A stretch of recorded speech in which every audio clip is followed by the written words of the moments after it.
특검팀원 전원은 국민의 명령과 기대에 부응하고자 뜨거운 의지와 일관된 투지로 수사에 임했습니다. 하지만 한정된 수사기관과 주요 수사 대상의 비협조 등으로 인해서 특검 수사는 절반에 그쳤습니다. 이번 특검 수사의 핵심 대상은 국가 권력이 사적 이익을 위해 남용된 국정농단과 우리 사회의 고질적인 부패고리인 정경유착입니다. 국론의 진정한 통합을 위해서는 국정농단의 사실이 조각조각 밝혀져야 하고 정경유착의 실상이 국민 앞에 명확하게 드러나야 합니다.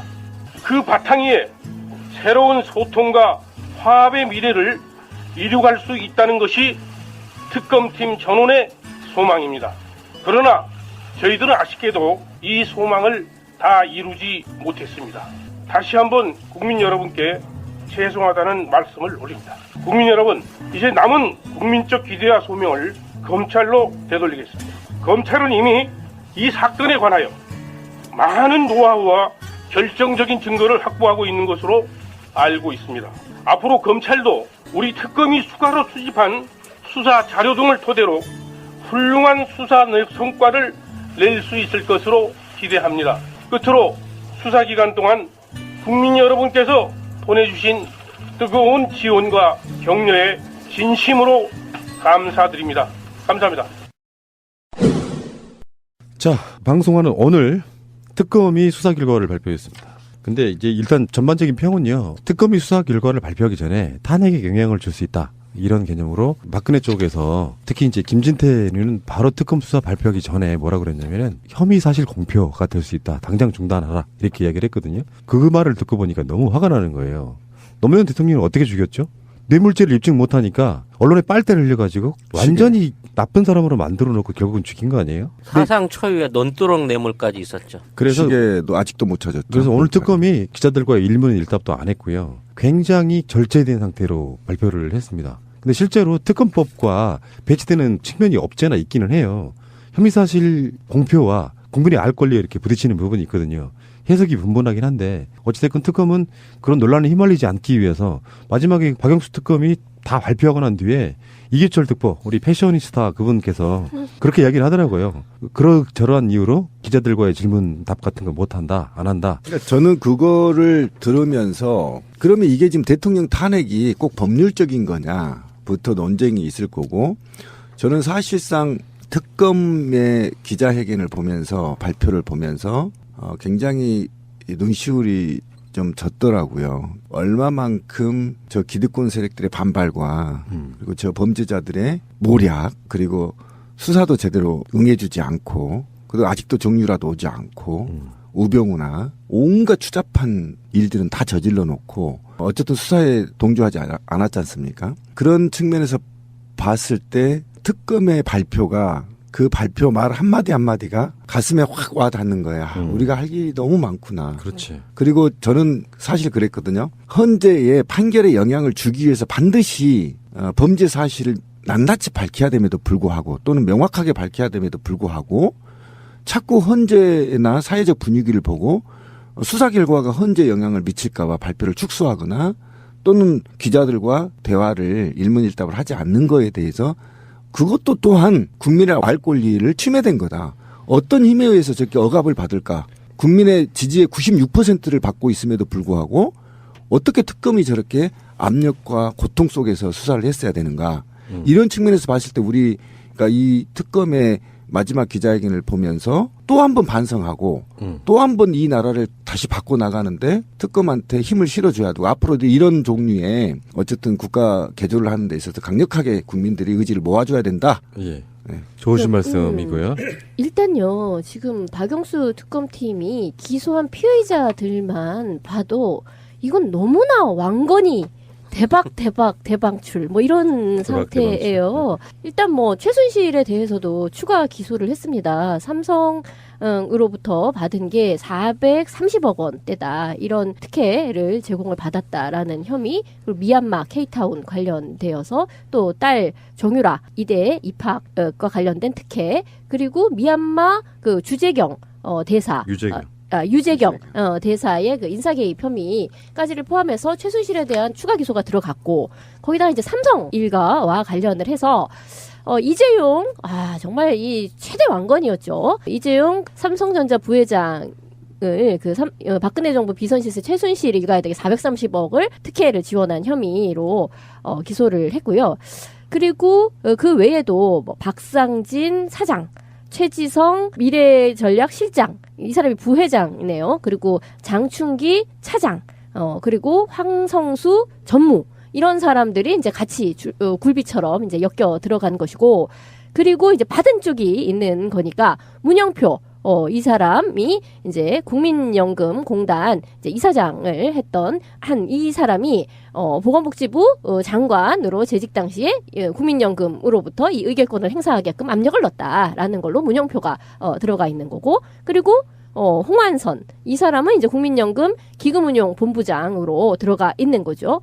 그 외에 정유라 입학과 관련을 해서 최경희 총장, 그리고 학장급으로 김경숙, 남궁곤이 들어가 있고, 또 교수로 류철균, 이인성, 이런 교수들, 그리고 이원준, 이경옥, 하정희, 이 사람은 이제 순천향대 교수인데요. 뭐 이런 등등의 교수들이 됐습니다.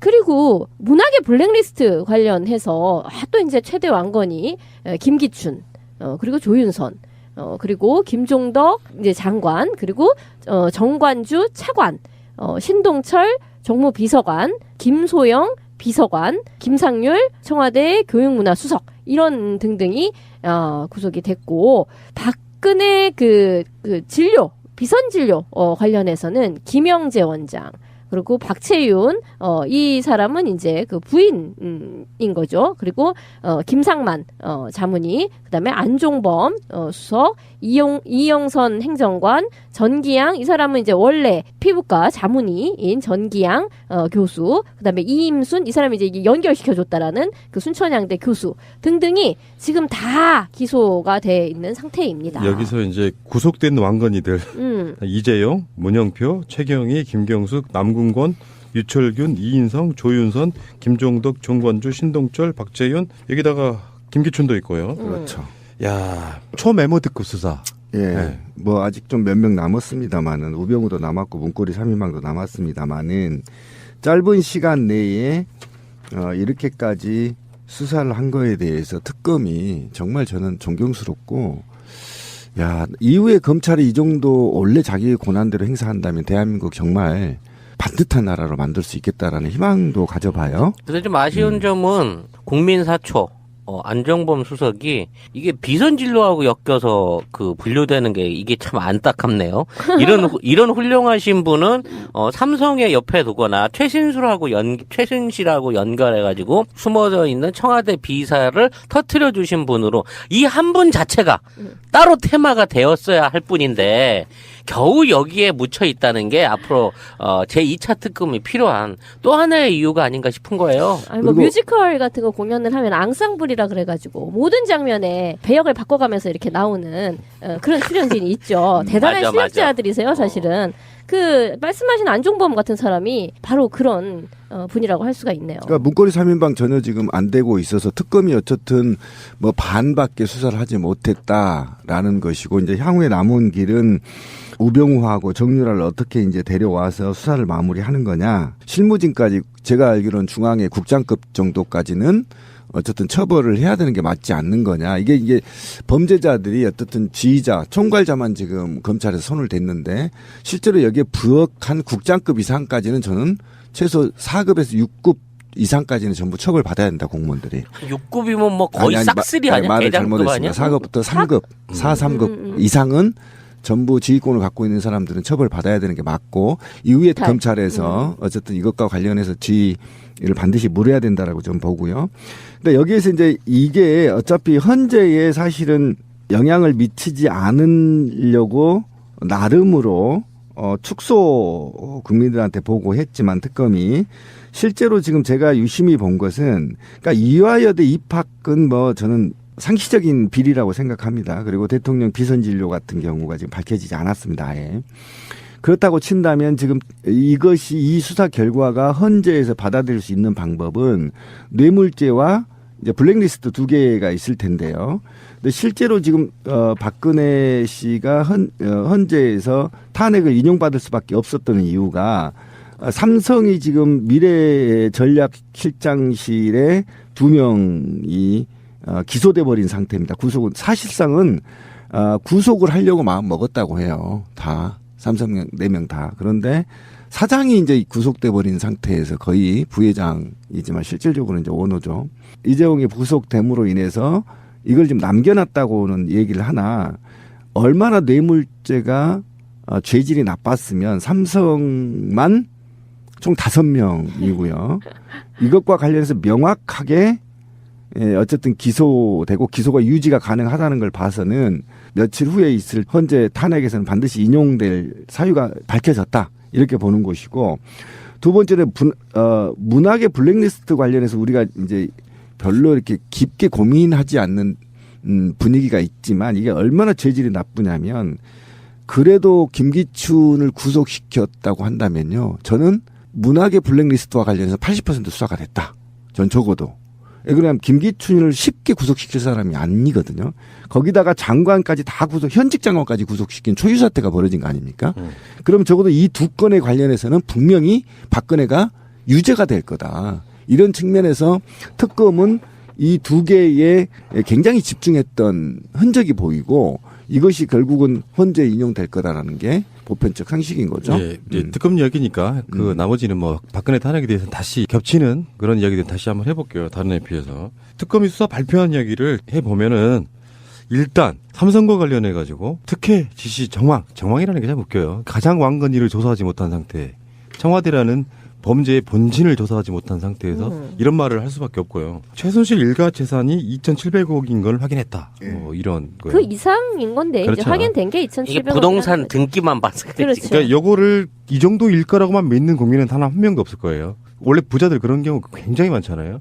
차명으로 뭐 어떻게 숨겨놓은 재산들이 하도 많아가지고 이런 경우고. 어쨌건 2,700억 원이면은 껌값이죠, 뭐. 네, 이게 껌값이죠. 공시지가 부동산으로만 이거니까 이거 다 매각하면 공이 하나씩은 더 붙을 수도 있어요. 이 정도면 정유라 말 한 10개 사면 부족합니다.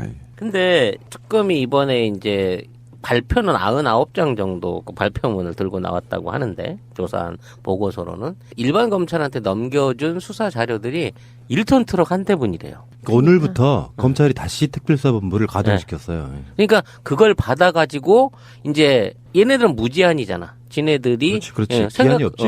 생각할 수 있는 또는 조사할 수 있는 충분한 시간을 갖고 이걸 파줘야 되잖아. 근데 나는요. 특검이 자료를 받기는 했지만 이번 주까지는 수사 같은 걸 안 할 거라고 봐요. 탄핵 결과가 나온 뒤에 어떤 방향을 결정하겠지. 특수본이. 눈치 좀 보다가 이게 저쪽으로 기우나 이쪽으로 기우나 저울추를 본 다음에 당연히 그러지 않겠어요? 아니, 원래 이 특수본이 원래 조사했던 자료 5만 페이지에 달하는 걸 어쨌든 특검이 받아서 넣었다가 줬다가 다시 또 뺐다가. 보강해서 다시 특수본한테 돌려주는 거죠. 그러니까 돌려주기 때문에 수사는 곧바로 진행할 수 있으나 어쨌든 지금 이 문서를 검토해보고 추가 검토하고 탄핵이 이루어지면 절대 수사는 못합니다. 네, 적어도 대선이 끝날 때까지 수사가 연기될 가능성이 굉장히 높아서 일단은 탄핵이 인용 발표되면 즉시 대선 전국으로 돌아가서 이것이 이제 수면 아래로 꺼질 거다. 그리고 왜 그렇죠? 대선 전국은 대선 전국이고 검찰은 자기 일을 하는 건데요. 그런데 이게 그 사람들이 대선 뛰는 게 아니잖아. 그러니까 원래 그게 맞는 거죠. 신비님은 그렇게 예상을 하실 수 있고 그리고 원칙은 그게 말이 안 되는 거고 말이 뭐 안 그런 되는 거지. 거죠. 뭐. 그런데 어쨌든 이게 굉장히 정치적으로 민감하기 때문에 대선에 악영향을 미칠 거라고 여야가 이런 인식이 있는 것 같아요. 만약에 야권에만 유리한 게 아니에요. 예를 들면 A라는 사건의 작은 사건을 허위사실로 만들고 이것이 야권의 대선 주자한테 말아서 프레임을 적용시킬 수가 있어서 여야가 굉장히 민감한 부분이어서 어차피 뭐 이게 대선 전국에서는 수사가 내사 위에는 발표하거나 구체적으로 구속을 하거나 영장을 찍거나 하는 것은 거의 대부분이 불가능한 상태가 되는 거죠. 난 저 의견 반대일세 진짜. 난 그 저 커플 반대. 그러니까 이거는 말이 안 되고. 대선은 대선인 거고요. 그리고 박근혜 관련자는 솔직히 말하면 이번 대선판하고 아무 관계가 없어요. 지금 여기에 연루된 자들은. 그러니까 신비님은 그냥 예상이지 실제로 검찰이 그렇다는 얘기를 한 적이 아니 없고요. 왜 그런 불길한 밑밥을 깔아놓으세요? 그럼 내게 하자 10,000원. 10,000원 아니 내게 하자. 말도 안 되는 얘기지. 그리고 우리가 자꾸만 이제 그 태진행동 측에서도 뭐 이번 주가 마지막이었으면 좋겠다. 이제 이런 얘기를 하는데요. 저는 그거 동의할 수 없어요. 아니 우리가 지금 끝을 봐야지 뭘 끝을 내는 거지. 끝난 게 뭐가 있어요. 그러니까 탄핵 하나 시키려고 이런 게 아니잖아요. 그럼 탄핵이고 그건 당연하고 그 이후에 수사가 어떤 식으로 되는지를 넌 부릅뜨고 봐야 되는 그렇지. 것이고 수사가 미진하면 미진할 때까지 정말 그 재판 형사 재판이 어디까지 나오는지에까지 뭐 무기징역이면 무기징역 뭐 봐야 될 거 아니야. 그러니까 머리는 차갑게 가슴은 뜨겁게 진미 씨. 왜냐면 집회를 했어. 집회를 했는데 대선 전국에서 집회를 했는데 거기에서 정치적 중립을 훼손하는 발언이 나오면 퇴진 행동 자체가 불법 단체가 돼버려요. 선거법상.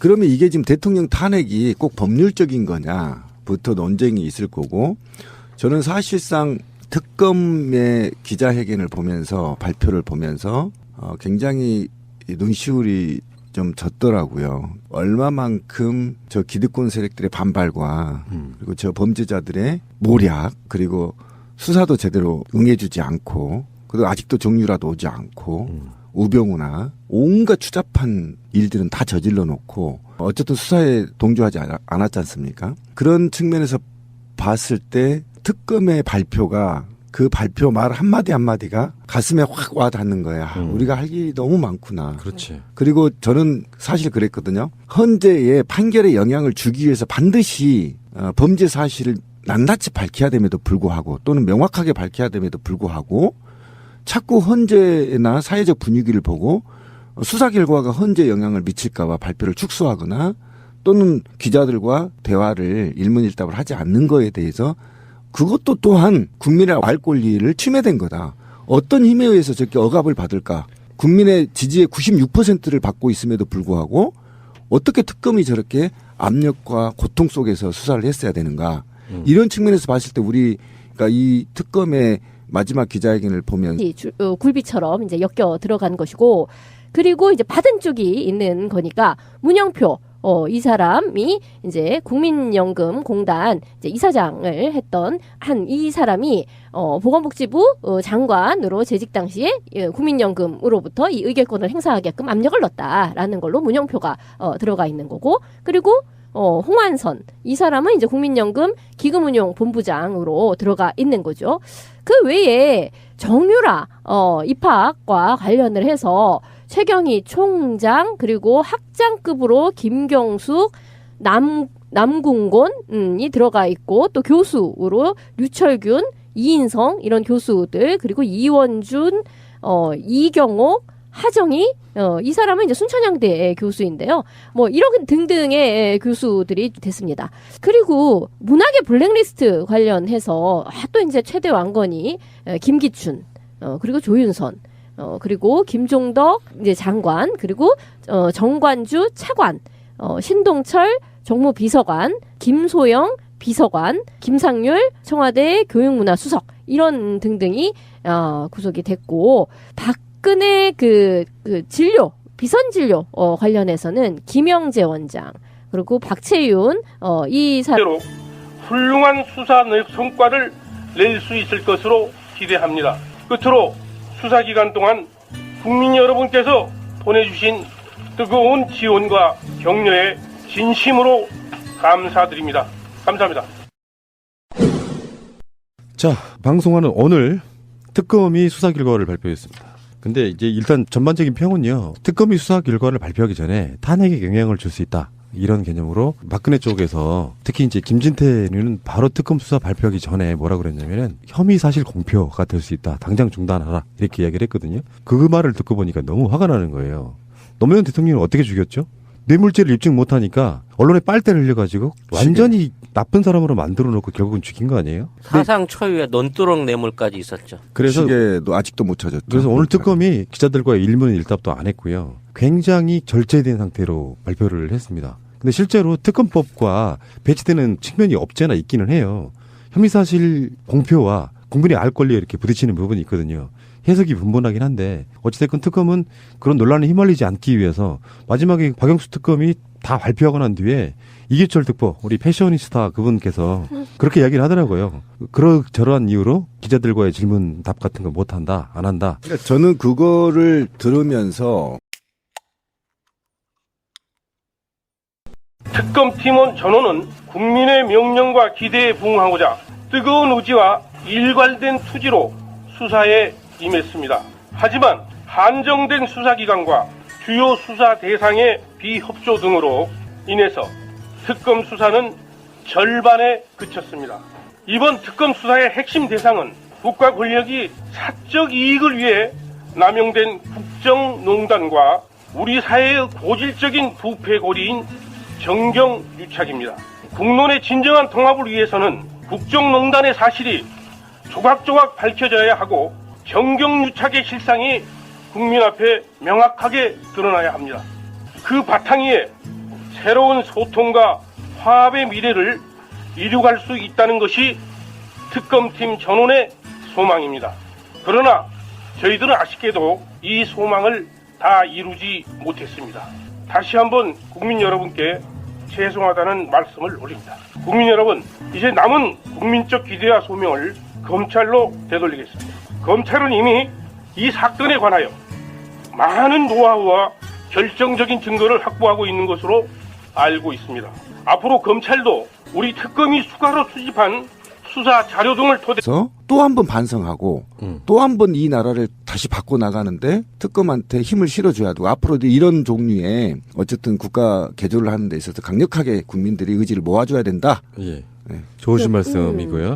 일단요, 지금 박영수 특검팀이 기소한 피의자들만 봐도 이건 너무나 왕건이 대방출 뭐 이런 상태예요. 일단 뭐 최순실에 대해서도 추가 기소를 했습니다. 삼성으로부터 받은 게 430억 원대다. 이런 특혜를 제공을 받았다라는 혐의, 그리고 미얀마 K타운 관련되어서 또 딸 정유라 이대 입학과 관련된 특혜, 그리고 미얀마 그 주재경 대사 유재경 대사의 그 인사 개입 혐의까지를 포함해서 최순실에 대한 추가 기소가 들어갔고, 거기다가 이제 삼성 일가와 관련을 해서 이재용 정말 이 최대 왕건이었죠. 이재용 삼성전자 부회장 박근혜 정부 비선 실세 최순실 일가에게 430억을 특혜를 지원한 혐의로 기소를 했고요. 그리고 그 외에도 뭐 박상진 사장, 최지성 미래전략실장, 이 사람이 부회장이네요. 그리고 장충기 차장, 그리고 황성수 전무, 이런 사람들이 이제 같이